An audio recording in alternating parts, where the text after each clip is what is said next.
I talked about the story.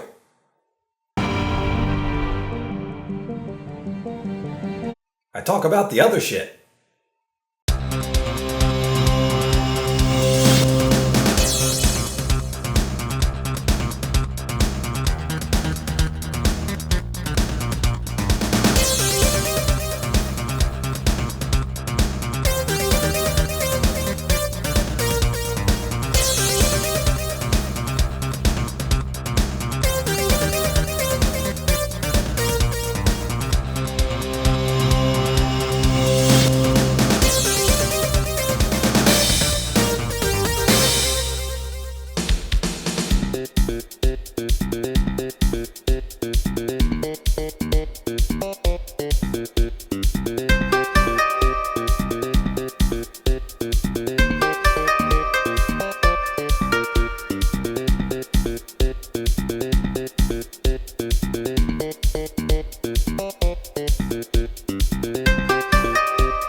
Say what you want about the rest of Mask of Eternity, the music is probably the best part of the whole game. Although I will admit there is a bit of mood whiplash when you first load it up and you hear the main theme playing over the menu, and it gets you pumped for another exciting adventure in the Kingdom of Daventry, and you're like, yeah, King's Quest, let's do this, and suddenly darkness. Nonetheless, I can't think of any tracks that stood out for not matching the area in which they were played. My favorite is probably the main theme of the swamp, but mainly because it reminds me of Journey of the Sorcerer by the Eagles, better known to geeks like me as the Hitchhiker's Guide to the Galaxy theme.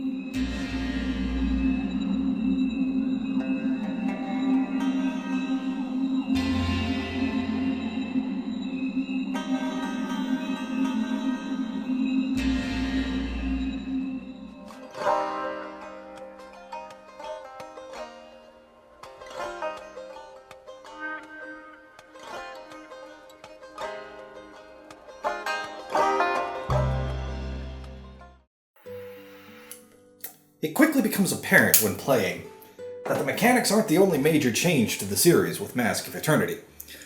The whole series is set in a sort of medieval fantasy land, but for 7 whole games previously, all the characters spoke with more or less modern English. Now all of a sudden there's verines and doths and thous all over the place. I started wondering if maybe Mask of Eternity wasn't supposed to be a King's Quest game originally, or even a spin-off set in the same universe, but its own separate game entirely, and then Roberta Williams just happened to see it and said, ooh, neat, I'll have that, and they slapped the King's Quest name on it. It would certainly explain the new protagonist and the minimal connection to Daventry, but no, as far as I could tell, Mask of Eternity was a Sierra project through and through. I'm not gonna harp too much on the polygonal models and environments. They definitely show their age, but I've seen worse. That draw distance, though, has got to be one of the shortest I've come across.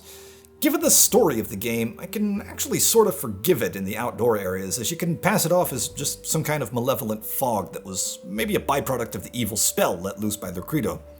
But in the indoor areas, like the Realm of the Gnomes and the Realm of the Sun, where there are candles all over the frickin' place and the corridors already feel cramped to begin with, the limited draw distance gets annoying fast. And for those that are about to call me out on being a hypocrite for my previous episode on Galaxy Ranger Luna, where I briefly praised that game's draw distance, there's a difference. In that game, unlike here, the limited draw distance didn't manifest itself as some kind of obscuring fog, nor did it hide any enemies from you. If enemies weren't already spawned, they would just pop in when you got close to their spawning point. While there are elements of King's Quest's point-and-click roots present in Mask of Eternity, the majority of the focus is on combat and general exploration in a fully 3D environment. So does it work worth a damn? Let's start with the basics and exploration and sort of veer our way towards combat. There aren't very many controls listed, so at least they're easy to remember, plus you can rebind them. I had movement set to WASD so I could control the camera with the mouse. For the most part. You can rotate the camera around Connor by moving the mouse with the right button held down, but the camera had this weird quirk where when rotating the camera counterclockwise it would happily go around Connor as much as you wanted, but if you tried moving clockwise it would stop after a short distance. Also, there's a key listed for centering the camera, but that never seemed to work for me. For mouse controls, left-clicking interacts with objects when you don't have a weapon drawn, or if you do, it will attack with the weapon you currently have out. There's also a hotkey to either draw your weapon, or if you already have one out, switch between your melee and ranged weapons. Lastly, as far as the basic stuff goes, you have a hotbar on the bottom of the screen showing your health and experience, your weapons and armor, your map, and most importantly, any magic or healing items you have, which you can use by left-clicking on them or by pressing the numbers 1 through 8. So now that we got the basics out of the way, let's talk about Connor. He sucks balls. Yes, I know I said in the story section that I liked him and he's a perfectly acceptable protagonist and all that, but that was from a story perspective. Now we're talking about gameplay and I can't frickin' stand the way he handles. First, movement. He can walk and he can run. Unless you're near a ledge, ignore the walk. You will never walk. But even when running, Connor is slower than you two, responding to complaints about problems that are more than likely their fault. Yeah, I said it. What are they gonna do? Take away the money I'm not earning on this video? To add to the frustration, he has an annoying habit of automatically switching between walk and run modes, seemingly on a whim. And the swamp doesn't help matters either, considering most of its terrain is water that can get up to chest high, which slows you down even more. He can also jump, in 3 different ways no less. You've got a short hop if you jump while walking or standing still, a full-on Superman jump if you do it while running, and a backflip when you jump while walking backwards. In my experience, the short hop is useless, no matter what you're doing. But weirdly, his backflip is a lot more accurate and reliable than his full-on forward jump. Connor himself doesn't help matters here when you consider that although his head seems to be pointing straight forward, he stands with his body at a slight angle, making it hard to judge which direction you'll be heading when you're trying to make long jumps with limited running distance. And holy shit is he fragile. For those that didn't see part 1, let me play you a clip of something that happened during my research stream. Actually, I should probably leave that out. I think there might be an enemy or two down here.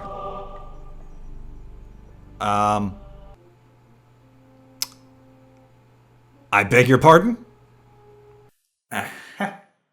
Now, allow me to describe the exact level of bullshittery that has just transpired before your eyes, shall I? Up to that point, I had already been making jumps with some serious hang time to them, and my health bar took nary a scratch. There was no indication whatsoever that there was fall damage in the game.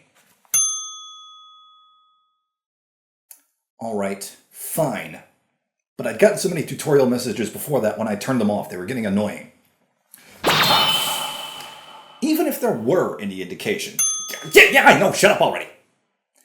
Even taking that into account, that should not be a fatal fall. Now, I'm not saying it won't hurt like hell. On the contrary, I'd be more understanding if it took a bit of health away. But, no, I'm sorry, that is just not a fatal fall. That should be a fall that would, at most, break Connor's ankles.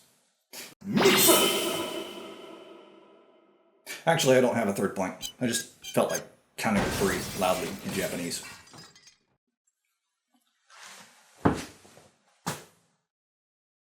As you explore more lands, you'll come across the odd side quest or two that will require backtracking should you want to complete them. Thankfully, you've got a magic map which cuts down on at least a bit of the travel time. It's capable of transporting you back and forth between the different areas instantly, though it is limited in its usage.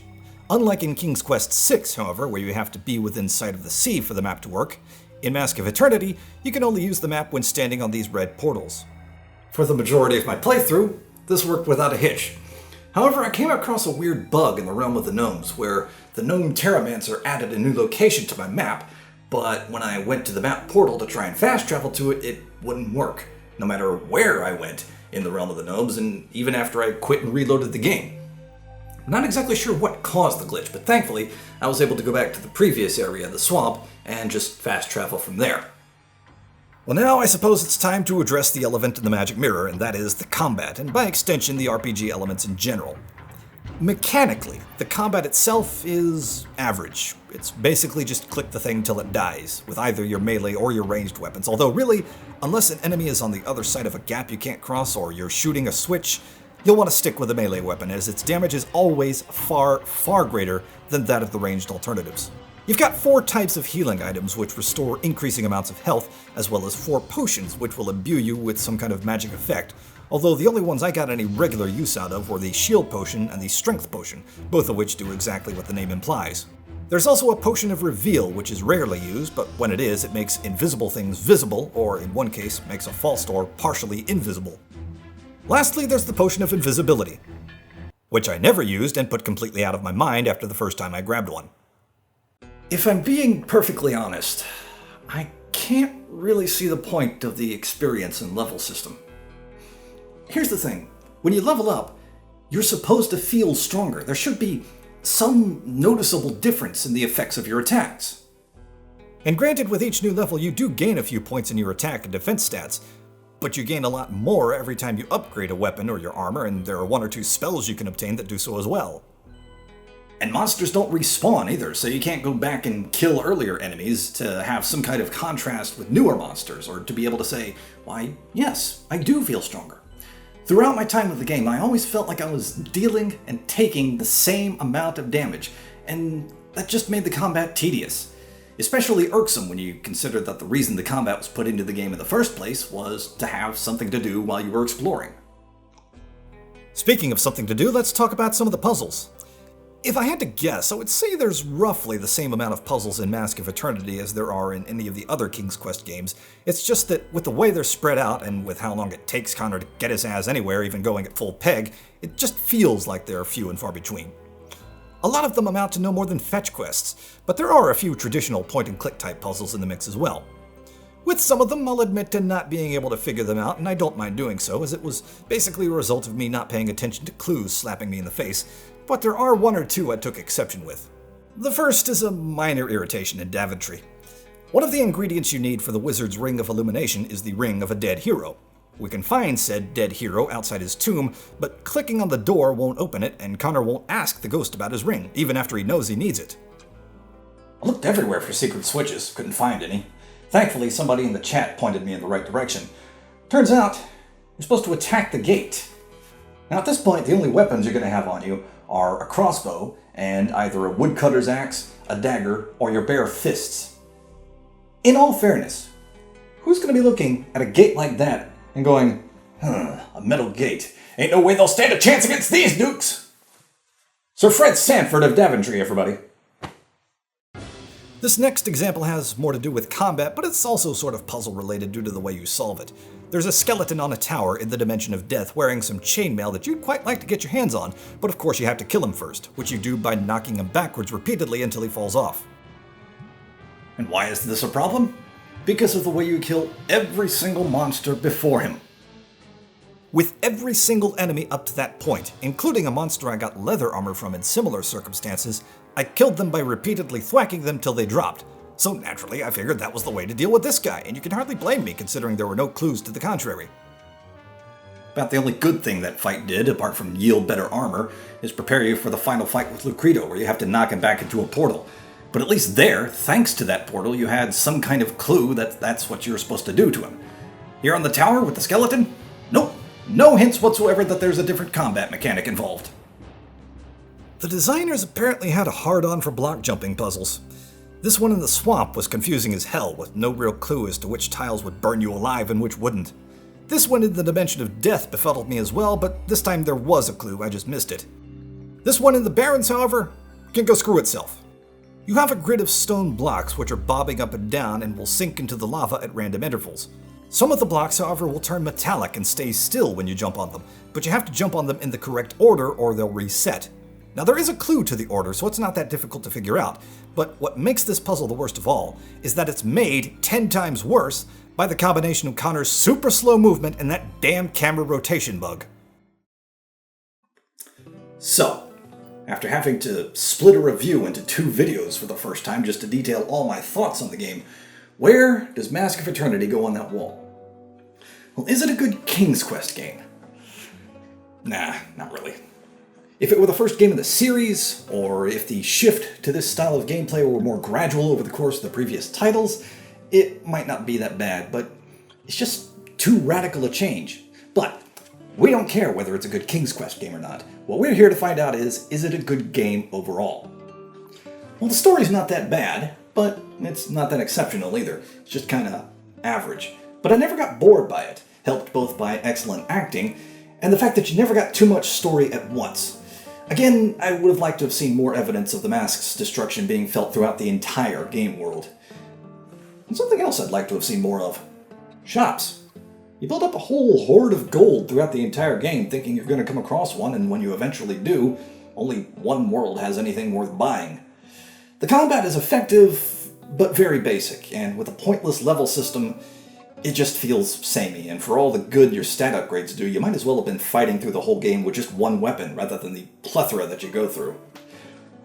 But for all its mehness, Mask of Eternity did have one major saving grace. I always wanted to keep playing to see what was next. Now sure, I would put the game down from time to time, due to either being tired or dying to bullshit, or a combination of both. But I always kept coming back to it. I never found myself saying, you know what, I've had enough of this game, I really can't be bothered. So after all that, I can still say, I like Mask of Eternity. Maybe not as much as I might have done 20 years ago when I first played it, but enough to say that King's Quest VIII, Mask of Eternity, is worth a look. Plus, even if you don't like the game, with the digital release on GOG, you get King's Quest VII as well.